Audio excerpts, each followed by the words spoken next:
Assalamualaikum, second year class. This is your teacher Mrs. Sobia Azhar from Government Degree College, F Block, Settle Town, Rawalpindi. Second year हम 16 chapter पढ़ रहे हैं sport and movement का। और आपने जो last lecture attend किया था उसमें कुछ बच्चियों ने मुझे ये कहा था कि उनको मूवमेंट ऑफ मसल जो है वो थोड़ा, क्योंकि डायग्राम बुक में क्लियर नहीं था तो समझ नहीं आया, इसलिए आज हम इसको ज़रा एक दफ़ा दोबारा रिवाइज़ कर रहे हैं। आपको पता है ये, अब आप फिगर को देखें, ठीक है। This is the muscular system, skeletal muscle और उसकी मूवमेंट्स के बारे में है। तो इसमें आप ये देखें कि आपको बहुत क्लियर ये पिक्चर है। इसमें आपको नज़र आ रहा है कि ऊपर जो है वो टेंडेंट्स जो हैं मौजूद हैं, और इसमें जी बेटा, तो इसमें अगर आप देखें तो ये आपके आर्म के जो हैं वो मसल्स हैं, ठीक है। ये टेंडेंट्स हैं जिन्होंने इस मसल को बोन से जॉइन किया हुआ है, आपके शोल्डर सॉकेट के साथ जॉइन किया हुआ है। इसको हम कहते हैं बाइसेप मसल, जो हमने ब्रेकियो और ब्रेकियो रेडियलस पढ़ा था, ठीक है। ये नीचे की साइड पे जो मसल्स होते हैं वो ट्राइसेप मसल्स कहलाते हैं। ये आपकी जो है एल्बो है, जहाँ पे कि ये जॉइंट है, ये अल्ना और रेडियस आपकी जो है फोर लिम्स की बोन्स हैं। अब आप ये देखें, आपने ये पढ़ा था कि ये टेंडेंट्स जो है जहाँ अटैच होते हैं वहाँ वो उसका ओरिजिन होता है, और जहाँ पर वो जिस बोन के साथ आगे जिसको उसने मूव करना होता है वहाँ उसका इंसर्शन होता है। ये बीच का जो पोर्शन होता है मसल का, ये थिक पोर्शन होता है जिसे हम बेली ऑफ द मसल कहते हैं, ठीक है।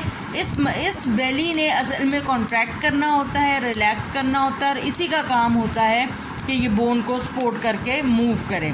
आपके वो फिगर क्लियर ना होने की वजह से आपको नहीं ये क्लियर हुआ था, इसलिए ये मैं आपको दोबारा एक दफ़ा क्लियर कर रही हूँ।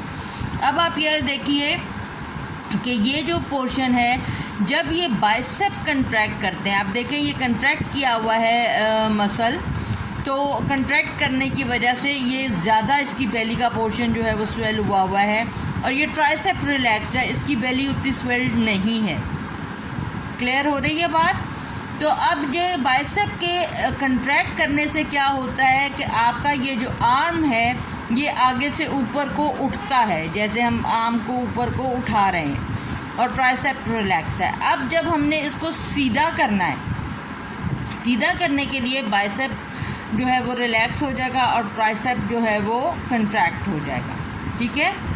ये इसमें आपको फिगर से मेरा ख्याल है अब क्लियर समझ आ गया होगा। आपकी उस बुक में जो है वो फिगर क्लियर नहीं थी, मैं आपको एक और फिगर दिखा रही हूँ जिससे आपको मज़ीद ये क्लियर हो जाएगा।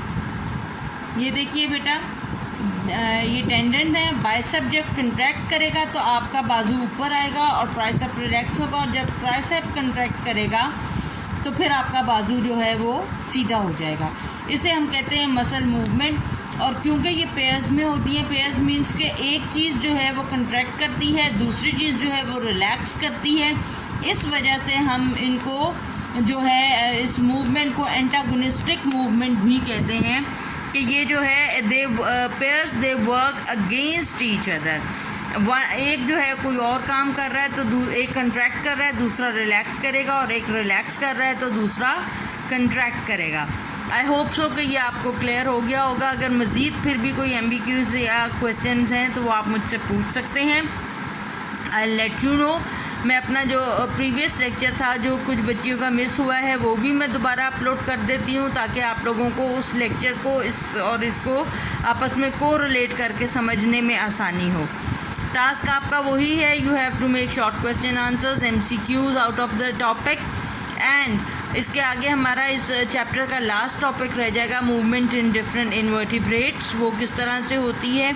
आई होप सो कोई प्रॉब्लम अगर आपको आती है तो आप दोबारा भी मुझसे पूछ सकते हैं। एक बच्ची ने मुझसे पूछा था, सोचा मैंने कि उसे मज़ीद मैं क्लियर कर दूँ। Take good care of yourself. Allah हाफिज़।